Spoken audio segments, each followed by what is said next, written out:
Today I'm watching Buffy the Vampire Slayer Season 5, Episode 7. Episode 6 was all about Tara and her family. We got to meet them for the first time, and the Scooby Gang really kind of banded around Tara, and it was her birthday party, and the start of the episode, everybody didn't really know what to get her, and by the end of the episode, they were sticking up for her and saying like, hey, we need her, we want her to stay, so I feel like they're now bonded a lot stronger to her. We have Giles and his shop. Anya's working there now. Xander has got this new place and is doing well at work, so I'm very curious to see where this season is going to go. No Angel crossover so far. You can check out my reactions to that show as well. But thank you so much for sharing in this first time watching with me. If you have any other suggestions for TV shows you think I should watch, please comment below. And if you want to have a say in what movies or TV shows I watch, be sure to join Patreon. And as always, please like, comment, and subscribe to this channel, and check back often for more awesome content.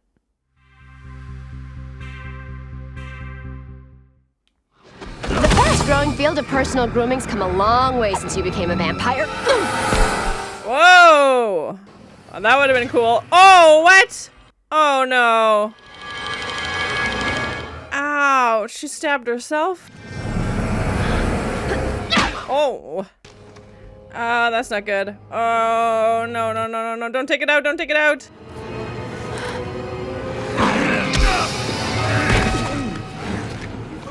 Oh, yeah, get him, Riley. Ooh.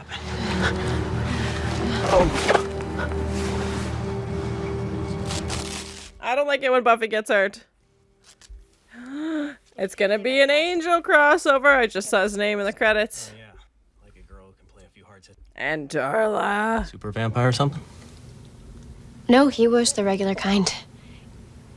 He just beat me. And that doesn't happen very often. How you feeling? Fine. Bordering on chipper, and tomorrow planning on being obnoxious. Ah, same every day. For a minute, I'd like to go over the grocery list for next week. You got it. Are you disinfecting something? Nope, nothing to see here.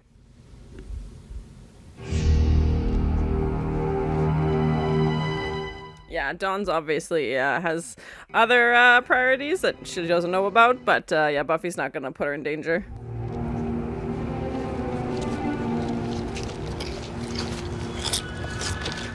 Just eating chips. I love it. Does that, like, mean something? It's code. I think it breaks down to choo-choo. Cover more ground. Tell you what, I'll take the cemeteries. You guys get the bronze. Are we not being covert enough? Not even a little bit. No. It's just so cool. I think you're cool. They're so supportive. That every Slayer comes with an expiration mark on the package. But I want mine to be a long time from now. Same. Love you, but you watchers are such prigs sometimes. Painful, I was gonna say. Yeah, I feel like it'd be very hard to write about how they died. That would be horrible. Are you feeling all right, Slayer? This stuff usually hurts. Don't even start, Spike. What do you want? Yeah, unless they ask the person who's killed the Slayer. Yeah, we've seen Buffy, like, get sick before. Underrated. This, unfortunately, is not one of them. But never, like, just randomly become weak. There's always something going on. Do this my way. Wings. What? Spicy buffalo wings. Sounds good. I'm feeling peckish. She's like, well, we're here. I want a snack. This big a pain in the ass? And what can I tell you, baby? I've always been bad. That was so cheesy. Oh, my. Oh, no. You're radiant. Is this Spike with a wig? Are we doing Spike's backstory? Oh, my. With doves. I'm the very spirit of vexation. I love this. It's a perfectly perfect word as many words ago. But the bother is nothing rhymes, you see. His British accent here is perfect. It's so good. The high-pitched, like, posh version of his accent. So funny. Or thieves. I prefer not to think of such dark, ugly business at all. That's what the police are for. Such a gentleman. The inks are still wet. Please, it's not finished. Don't be shy. It's like middle school bully reading his poem. Have you heard? They call him William the Bloody because of his bloody awful poetry. Oh no, that's it. Why? Railroad spike through my head, then listen to that awful stuff. I feel like that's foreshadowing. I feel like that's exactly what's going to happen to him when he becomes Spike. Well, I know. It's sudden. And She obviously doesn't feel the same. is that you try to see me. I do see you. That's the problem. Well, this is not going well. Oh no. You're beneath me. Rude. And when he becomes a vampire, she's also on the list, I feel like. Poor Spike just got his heart broken, or should I say William the Bloody.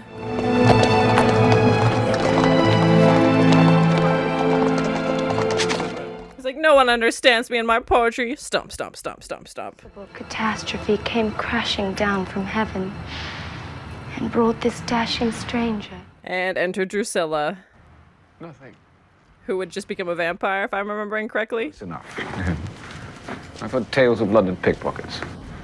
You'll not be getting my purse, I tell you. It's not your purse she's after, my boy.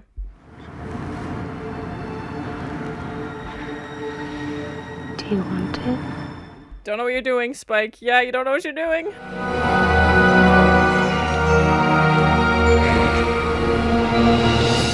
And here we go. Here, ow, he's so tough. Oh. Bye. Oh my gosh. I like that we're getting to learn more about Spike's backstory. And I've seen Angel, so I know that Angel turned Drusilla into a vampire. It's interesting to have the little crossovers, and Drusilla's character has been brought back a lot recently. New strength coursing through me. Getting killed made me feel alive for the very first time. That's one way to look at it. William, remind me, why don't we kill you? I love that we get to see them meeting in this time. Oh! The luxury of a mine shaft. All because William the Bloody likes the attention. It's definitely interesting to see the four of them together. It's just so cool. Bollocks. That stuff's for the frilly cuffs and collars crowd. I'll take a good brawl any day. It's definitely giving me like season 2 flashbacks. Like, we haven't seen these two together in a long time. Good kill. It takes pure artistry. Without that, we're just animals. Poofed, huh? Oh my. Ooh!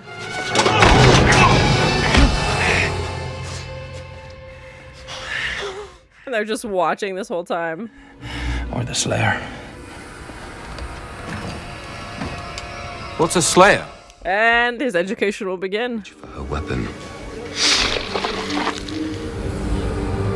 I've already got mine. That is an unfortunate advantage, yep.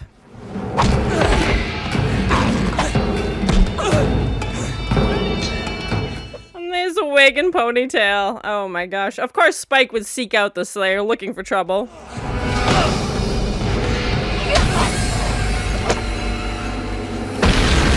Oh! That was so close.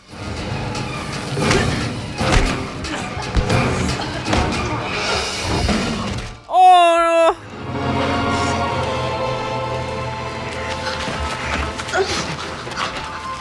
And is that how he got his cut on his eye? Like his character? Oh.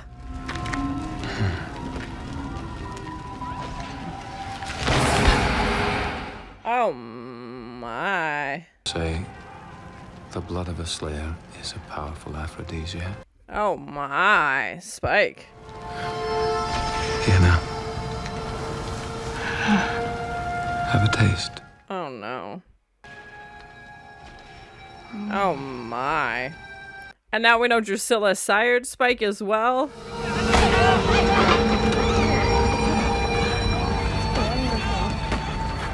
They're the only ones not panicked and just totally calm. My little Spike just killed himself a Slayer.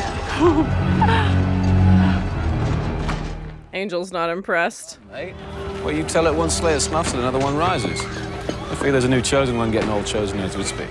That's what the legend says, yep. When and if this new bird does show up, I'll give you first crack at it. It's funny to see them talking about a Slayer, knowing obviously what happens later as well with Buffy. Let's get out of here. This rebellion's starting to bore me. Yeah, they definitely have different approaches to being a vampire. Angel's still, like, causing chaos, but laying low at the same time. Like, he's killing, but in his own way and kind of going under the shadows, whereas Spike's like, I don't give a crap, I'm gonna do whatever I want, and we have this Peaky Blinders slow walk towards camera. Spike's all about destruction, he doesn't give a shit what happens. And Angel doesn't seem impressed with that, obviously. And the wind through his wig. Oh. And how do you explain this? Remember that chip, Spike, remember that chip. Yeah, everybody's like, what's going on here? Museum. You know what they put in museums? Mostly dead things. It's accurate, yes. And this like 80s rock and roll vampire with his big hair. Ooh, you get him!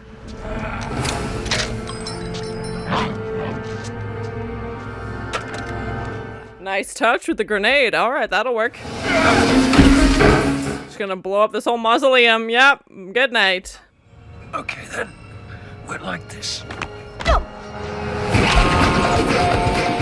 Oh my! We've got like punk rock. Yeah, New York City, 1977. Yes. I'm so excited we're gonna see more of Spike's backstory.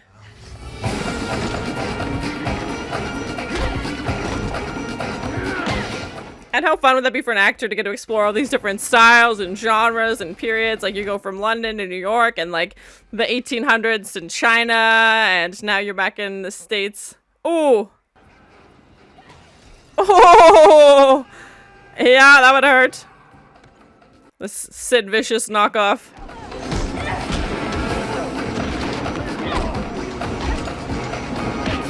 And this, like, funk music in the background. You think we're dancing? That's all we've ever done. Oh! Death is on your heels, baby. And sooner or later, it's gonna catch you. Oh, yep, saw that coming.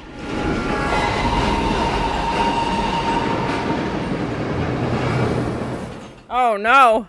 Part of you is desperate to know what's it like. Where does it lead you?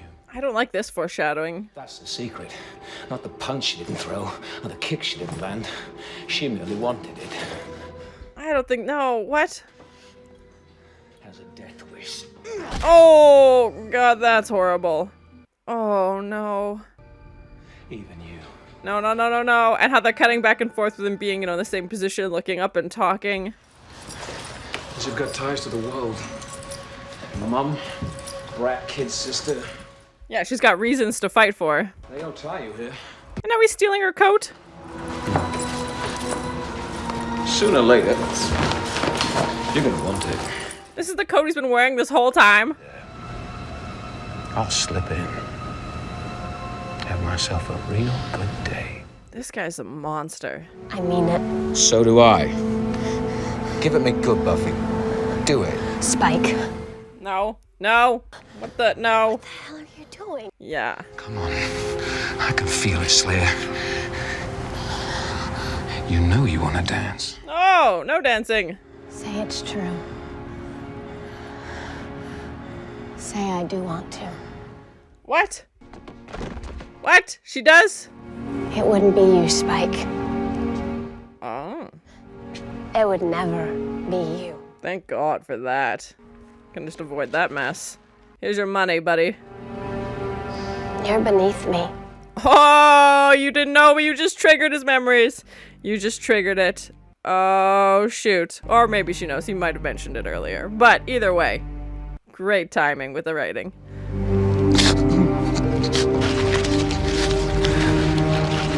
I'm sure he'll write a lot of poems about this interaction.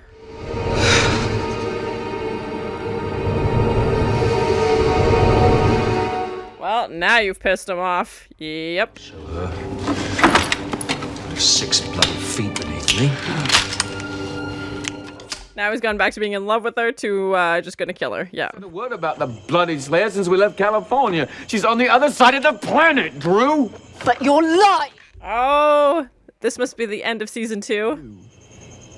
You keep punishing me. Carrying on with creatures like this. Oh, gross. You guys obviously have a thing going on here. He's just so calmly standing there, just these antlers dripping. Looks so cool, though. My fault now. I didn't know she was seeing somebody. Oh, he's so sincere. I look at you. All I see is the Slayer. So he's been in love with her for a long time, obviously. And it's cool that we get to see that little flashback. I'm staying overnight at the hospital for observation. I'm getting a CAT scan. What? Very early, if they didn't see it before.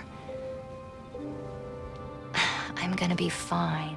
Yeah, like, we know she had those health issues before, and yeah, she seems to be doing okay, but if they're bringing her in for observation, hopefully this CAT scan comes back fine. And like she said, if they do it early enough, that's hopeful, but that's not what Buffy wants to hear. Either way, she's going to be worried no matter what, as you would be.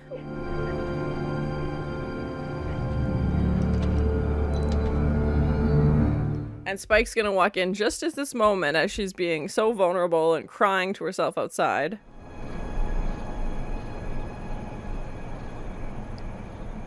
What's wrong?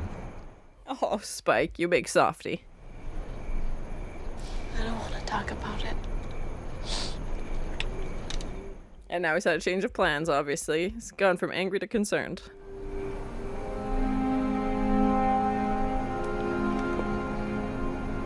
Spike's a monster, but he genuinely seems worried about her.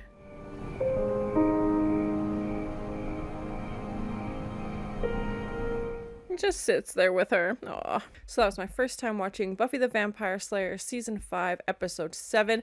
Definitely one of my favorite episodes of the season so far. I know it's still early on, but I love that we got to learn more about Spike's backstory. We've heard little pieces here and there, more in early seasons when Angel was around more and him and Spike would talk, and I was definitely not expecting this to be the crossover with Angel. I saw his name in the credits and I was thinking, okay, he's gonna come back and, you know, talk to Buffy. No, obviously they had no scenes together. All of Angel's scenes were with Spike, you know, in the past when they were both vampires, so that was interesting. I'm glad we got to see kind of that side of it, but I was a little disappointed we didn't get any interactions with Buffy. Probably for the best. I don't know how Buffy would respond to seeing Angel again at this point. I feel like they've kind of moved on past it. But as a viewer, I'm always kind of hoping for that crossover episode. So, and seeing Darla and Drusilla again in this. Like I said, I've been watching Angel as well, so you can check out those reactions. And Darla and Drusilla have been featured in a few episodes of Angel, so it's interesting to see how kind of those side characters have been featured across both shows. And it was nice to have that flashback where I would place it after the end of season 2, I believe, where Spike and Drusilla, you know, take off. They're gone. I think they just say they're gone to South America. And now it looks like this scene to me is where that would fall into, where Drusilla's telling Spike, like, you taste like ash. Like, what are you doing here? Like, you're still talking about the Slayer. Like, we're gone. Like, she's not our problem anymore. Why are you still bringing this up? And she's also, you know, still seeing other people, seeing other demons, that guy with antlers. She kind of calls him out on it and he's just like, what do you mean, like, denying it? And I feel like it was very obvious that he's had feelings for Buffy for a very, very long time, and maybe now he's just admitting it to himself that he feels this way. Obviously a very Spike-focused episode, but I really enjoyed it. It was so cool to see his backstory and learn more about his history, and that Drusilla sired him as well. And we know Angel sired Drusilla, so they're all connected, and how the four of them were all hanging out. You know, Spike's like, well, I need to get a gang, so this is what I did. And Spike's approach to being a vampire, you know, seemed to be very different from Angel's. But if I'm remembering correctly, Angel might have had his soul by that point. So that could also be why he was, you know, wanting to leave the situation and not inflict more chaos. And Spike's obviously not getting his soul back and has just been running around causing chaos and is really enjoying, in a horrible way, retelling these stories of how he killed Slayers, and the fact that Buffy even went to him for help, you know, in the first place. And she's obviously very worried about her fate and doesn't want to end up, you know, like the others, so is trying to prevent it by doing research and talking to Spike, because None of the Slayers who were killed off are alive to talk about it, obviously. So she's taken the other approach and talking to those who have killed a Slayer. And Spike was obviously, really enjoying this opportunity to brag about all the horrible things that he's done. And we learn how he got that scar over his eye, from the first Slayer that he killed in China. And then the jacket that he's had, like 2 big pieces of his character that we've seen, since day one. He's been wearing that same black trench coat, probably since 1977. And that's such a, signature look for his character, and to finally find out where it came from was super interesting. Obviously he got it from a horrible way and killed a Slayer and stole it off of her, but that's a very typical Spike thing to do. And to learn about how Spike, was this maybe a little bit soft-spoken and wasn't really confident, and was writing poetry about this girl who obviously didn't feel the same way about him, and then is getting mocked and, bullied for the poetry that he writes. And we find out that, in fact, he's not William the Bloody because he was causing, all this destruction everywhere, but because he was writing bloody, awful poetry. And if you're familiar with British slang, bloody is one of their slang terms. So the fact that that's where it came from, it was interesting, and to see how his character shifted once he became a vampire. Obviously seeks out vengeance. I'm sure he went back and killed all those people who made fun of his poetry, but to see that's the person he was, and getting rejected, and how that made him feel, and what he did with that once he had the power to do something about it, basically. And then Buffy inadvertently taps into that triggering sentence of, you're beneath me, and Spike's instantly back to that moment and feeling the way that he was feeling, and goes from being like, okay, I'm in love with you, to I need to kill the Slayer again, and goes back to Harmony and is, full rampage mode. And then we see him flip back, obviously, when he sees Buffy sitting outside and is upset. And that was just a really sweet moment. Spike isn't known for his compassion, but the fact that he comes, tearing out of the bushes and is just, fueled with, I'm gonna, end the Slayer, basically. I don't know that he would have actually gone through with it, but in his mind, that was his plan. And as soon as he sees her sitting there and he can see that something's wrong, he instantly switches gears and isn't even berating her like he usually does, or isn't even mocking her like he usually does, or isn't, some snide comment. He's, what's wrong? And then his next response is, how can I help? And she's just like, I don't want to talk about it. And he doesn't push any further, doesn't keep asking questions. Just the shot of them sitting there together in silence, with the music playing in the background, and the fact that that's all she needs. She just doesn't want to be alone. She just wants to sit in silence, but not be alone, if that makes sense. Like, sit there together with somebody. So I feel like that was a big moment for his character, because it shows he is capable of feeling that way. Even when he was with Drusilla, most of their, I don't even want to say romantic encounters, but most of the time they were together, they were doing horrible things or being horrible to each other. So it was definitely interesting to see him show that compassion to somebody he goes between loving and hating, on a daily basis, basically. And it showed how strong his feelings are for her. The fact that he's willing to put aside his own rampage and put aside his own goals to just, I'm not saying he's not going to want to kill her tomorrow, but the fact that in this moment he was able to put something else above his own needs and just sit there with her and show her this compassion in this moment. I don't know how I feel about them together. I hope that never happens. Please, no spoilers. But they just, even she's like, I would never want to be with you. Like, that's not going to happen. Even when he tries to kiss her, she's like, what are you doing? Like, this is not happening.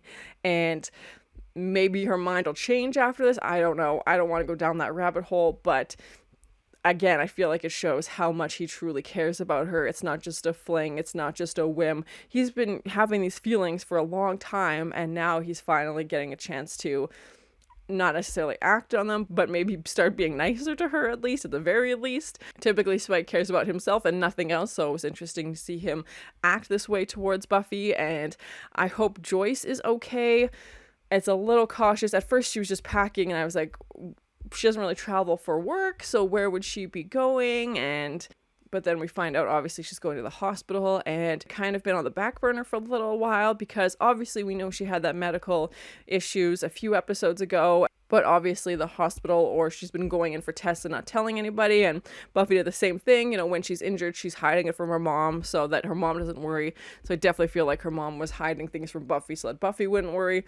Obviously, her being gone for the night, she had to tell her. So I hope we find out the results of the CAT scan in the next episode. I hope they don't make us wait like 6 or 7 episodes to find out, because Buffy's got so much to worry about already, and now this is happening, and Buffy kind of facing her own mortality in this episode and realizing that, like she says to Giles, you know, there's an expiration date and she knows it's going to come eventually, so she's trying to prevent it. And we know Buffy's dad isn't really in the picture at all. They barely mention him. They said he was traveling somewhere last time, and they're not close, obviously, and her sister isn't really her sister also, so her mom is really only the family that she has.